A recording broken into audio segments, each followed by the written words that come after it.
அம்மா அப்பா நீங்க 2 பேரும் எப்படி இருக்கீங்க? நல்லா இருக்கோடா. நீ எப்படி பார்க்க? எங்களை மன்னிச்சிடுப்பா. ஆமா. அப்படியெல்லாம் சொல்லாதீங்கம்மா.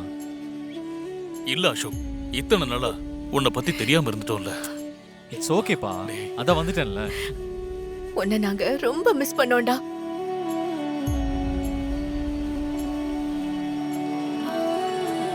உள்ள வா அசோக், வா நம்ம வீடுதான். கம், வா அசோக். உள்ள போல வா. பாப்பா.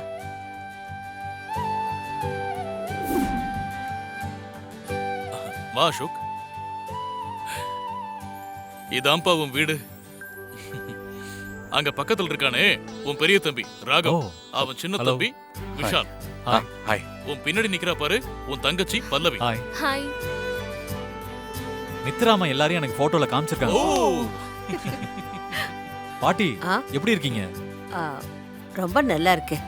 பாஸ்கரா, இங்க என்னப்பா நடக்குது? யார் இந்த பையன்? அத்தை, இன்னுமா உங்களுக்கு இவ யாருன்னு தெரியல? ஆஹா. உங்களோட பெரிய பேரன் நம்ம அசோக் அத்தை. ஆ.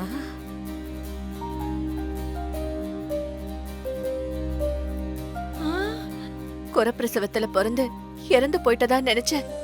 என் பையனை என் ஃப்ரெண்டு டாக்டர் மித்ரா தான் எனக்கு திருப்பி கொடுத்திருக்காங்க அத்தை. என் பேர உயிரோட இருக்கானா? ஆமா அத்தை. அசோக், அசோக், நான் உன் பாட்டிப்பா, உன் பாட்டி. என் பேர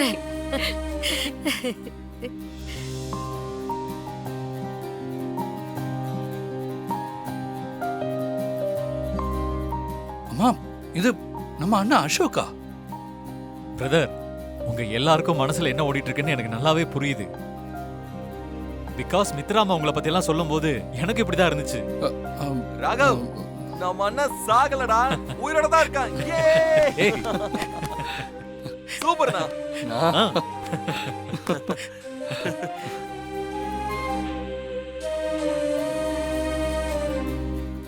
அம்மா, அசோக் உயிரோட இருக்காருன்னு முன்னாடியே சொல்லிருக்கலாம்லம்மா.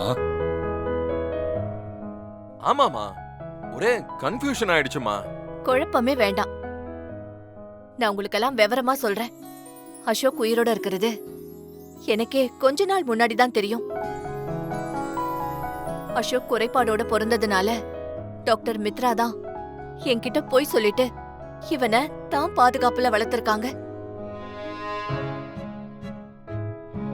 அசோக்குக்கு குணம் ஆகாது, அதனால இந்த விஷயத்த சொல்லி நம்மள வருத்தப்பட வைக்க கூடாதுன்னு அசோக்க பத்தி நம்ம கிட்ட சொல்லாம இருந்திருக்காங்க.